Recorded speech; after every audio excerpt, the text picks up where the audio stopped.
Pokemon Scarlet and Violet, the game with endless backlash and controversy, the lowest scored Pokemon game on a Nintendo Switch, a mess of ugly graphics and game-breaking bugs. So, surely I must hate it, right? Well... Okay, look, chill. Sheesh. Despite the rocky history of the modern Pokemon games, I was going to get Pokemon Violet regardless. I know they haven't been perfect lately, far from it. In my opinion, the games peaked with the Unova games, which bring back NU cowards. While the games have been hit and miss, I still enjoyed the Pokemon games to varying degrees, though the Ultra Sun and Moon games should have been a DLC, not a full-on game. That one deserves the burn in a fire. However, despite the mixed reactions to Scarlet and Violet, I did enjoy these games. Not everything was perfect, but I will talk about the good, the bad, and the ugly. Like always, everything in this video is my own personal opinion. Whether you love or hate the game, that's fantastic, and I'd love to hear your thoughts down below. With that out of the way, let's get started. My opinion on the actual Pokemon is going to be totally subjective, as everyone has their own opinions for what they like and dislike. For me, there were a ton of Pokemon I loved, and a lot that I've really been wanting to see for a while, such as the Dolphin Pokemon. I actually had a really hard time picking out a team because there were so many Pokemon that I liked. I know there were memes about the starters, particularly in regard to how Sprigatito would stand in its final evolution, but I think all of the designs and what they're based on are really cool. There are some weird designs, not saying there isn't, but I mean, damn. Look at the legendaries. Look at the Paradox Pokemon, especially that Salamence and Gallade. Their designs are so slick. Screw Gimmighoul's evolution though. Also, perhaps an unpopular opinion, but I love Dunsparce. I feel like they were just trolling us on this Pokemon since we have been wanting an evolution for Dunsparce for so long. I honestly just want a Dunsparce and have it be super long like those cursed Furbies. I love it so much. There are good and bad things about the open world and exploration. First off, please continue with the open world stuff. It is mwah. Chef's kiss. However, there are things that could have been done better. I do like seeing different behaviors for the Pokemon out in the wild. However, other than battles, searching for items, main quest line stuff, and getting Gimmighouls, there isn't a ton of stuff to do. Take Breath of the Wild for example. We got side quests, shrines, memories to locate, main boss battles. Pokemon has been kind of skimping in the side quest department for a while, other than Legends Arceus. It would have been cool to have some side quests here, and maybe you could get a cool Pokemon, or sandwich recipes, or something if you do for an NPC. Though, if there was something I would be disappointed by in this game the most, it has to be the lack of scaling. This game really rides on about how you can challenge any Team Star member, gym leader, or Titan in any order. You could go anywhere you want to in the whole world. However, they're all set levels. So I ended up sweeping 3 gym leaders at the very end because they were technically supposed to be done at the beginning and they weren't properly leveled for it. Sad. Using the legendary Pokemon to get around the landscape is a really fun idea though, but I do wish the gliding didn't just quit after a certain amount of time. There is nothing less satisfying than taking all the time to climb to the very top of the mountain and not being able to glide halfway across the map. Thanks a lot, Game Freak. I think the story is probably the best overall since Black and White. I'm not even kidding. This game is all about finding your own path. You head to a school where the main part of the curriculum is the treasure hunt, which is just exploring the world. You have Nemona, who encourages you to fight the gym leaders and become a champion like her since she's obsessed with battles. Also, she's a simp. There's also a student named Arvin, who requests your help to battle Titan Pokemon in order to find these herbs that can strengthen Pokemon. The Pokemon Professor also encourages you to do this because it could help you power up your legendary Pokemon. Which, side note, I love how in this game, you get the legendary Pokemon not through an intense boss battle, but by giving it a sandwich, fighting a kid squirrel, and having him just be all like, screw it, I don't want this Pokemon anyway. Finally, you have a task with Director Clavel and Cassiopeia, who want you to take down Team Star, a group run by delinquent students. I like being able to choose between the different paths of Team Star, the gym leader stuff, and the Titans with Arvin.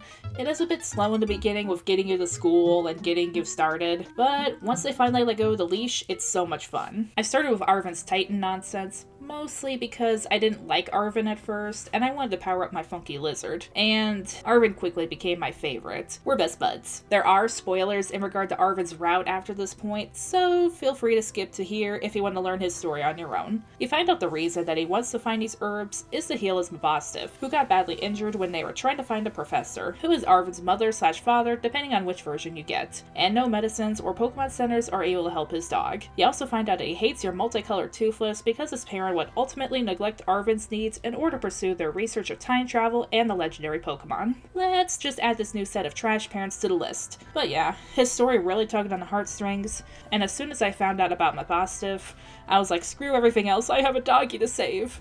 Arven is definitely one of the best Pokemon characters, hands down. I then continued to alternate between the Championship path and the Team Star path. The Championship path is pretty standard for the Pokemon series.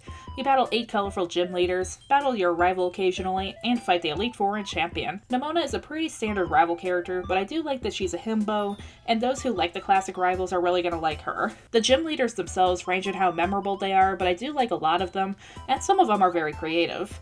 I also like how they don't have a great relationship with the champion because of her regulations. Speaking of the Elite Four and Champion, my opinion is they could have been done better, but they're not the worst. The characters of the Elite Four are fun and memorable and offer a decent challenge. I personally feel like the Kalos Elite Four and Champion were worse in regard to difficulty. Hell, I used them to grind up money and EXP points because they were so easy. However, Scarlet and Violet's Elite Four and Champion were not the most challenging either. I didn't sweep their teams, but I was able to beat the Elite Four and Champion in one try. Also, Champion Gita isn't too memorable other than her NASCAR hair. There's only one race. The human race. What about NASCAR? It's also weird that Glamora wouldn't be sent out first, as its Toxic Spikes ability would be perfect for a leading Pokemon and provide a brilliant challenge for trying to beat her. I honestly found Arven and Director Clavel to be more difficult, and Arven had a freaking squirrel. For the Team Star route, I was initially a bit worried of how they would be handled, since they seem to be more of a lighthearted, quote-unquote villain team, and with their last comedic team being Team Yell, yeah. However, once I got into it, I fell in love with these guys and their mechanics. You have a single regular battle at the entrance of the gates, and once you beat them, you select 3 of your Pokemon and use them to defeat 30 of the Grunt's Pokemon with the game's auto battle mechanic. Once you do this, you're allowed to battle the boss at the base. I love the characterization of all the bosses, and they all offer a great challenge. I actually started to feel really bad about trying to disband their group about halfway through. By the way, upcoming spoilers, we do find out that Clive is actually Director Clavel! Okay, that's not it. We do find out that Penny is Cassiopeia, which Penny is just okay. We don't get too much time with her before the big reveal, and the most memorable part of her is honestly her bag. And her team isn't bad, but since they are all single-type evolutions, they aren't the worst to beat either. Honestly, Director Clavel's fight before hers was much more difficult. However, I did enjoy the Team Star route much more than I thought I would. As for the ending, I won't give spoilers since I want everyone to enjoy it because it was really good. I will be talking vaguely about things I liked about it though, so if you want absolutely nothing to go off of, go to here. I really liked how all of the paths of the story came together here, as you go with Arven, Penny, and Nemona to Area 0, the zone that's within the crater of the middle of Paldea. And can I just say, after this ending, Arven needs therapy, and everyone who thirsted over a certain character got absolutely clowned on. In all seriousness, it was a turn I was absolutely not expecting. The visuals and storytelling in this part were great and even disturbing at a couple of points. Good on you, Game Freak. You did something good. In this Pokemon game, you are a student at a trainer school along with random 30-year-olds and children. No idea what kind of school this is supposed to be, but whatever. I did expect this area to be dull and, well, the lessons aren't the most interesting thing apart from a few scenes. But if you want to learn more about mechanics, it is there for you. However, while the lessons aren't something to write home about, they are worth doing as you do get side quests from them. I actually liked learning more about the faculty at this school, doing the side quests, and getting rewards from them. It would have been nice to be able to decorate our dorm room though, as there's almost no point in really going to it.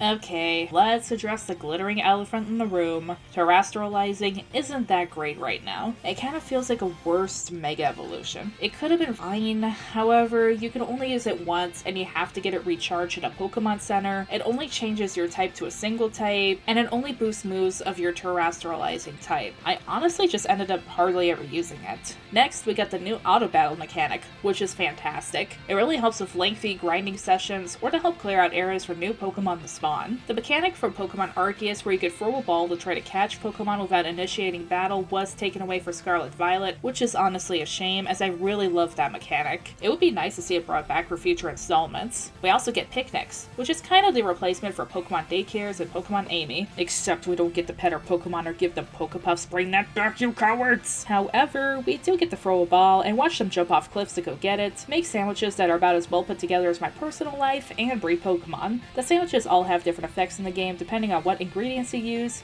and you can find Pokemon eggs in this basket at the end of the table. It is sad that it renders Pokemon daycare centers defunct though. Overall, not everything about the game is perfect, and I won't say that the graphics are as good as Breath of the Wild or Xenoblade Chronicles, but I don't think it looks horrible either. Though, I've always been a person that didn't care about graphics as long as it didn't burn my eyes, so. This is also the most fun of a Pokemon game that I've had in a while. The story and characters were super memorable, there were some great mechanics added, and a ton of Pokemon I love. That would have been nice to see some mechanics added or taken away, or to have things like the open world exploration adjusted in future titles. However, I am looking forward to see how the Pokemon series will adapt after this, and if you excuse me, I have a funky lizard to give a bath. However, if you did enjoy this video, make sure to drop a like, subscribe, and click the notification bell, or else Moraiden will be sad. Until next time, this is Dance Macabre, signing off. Bye.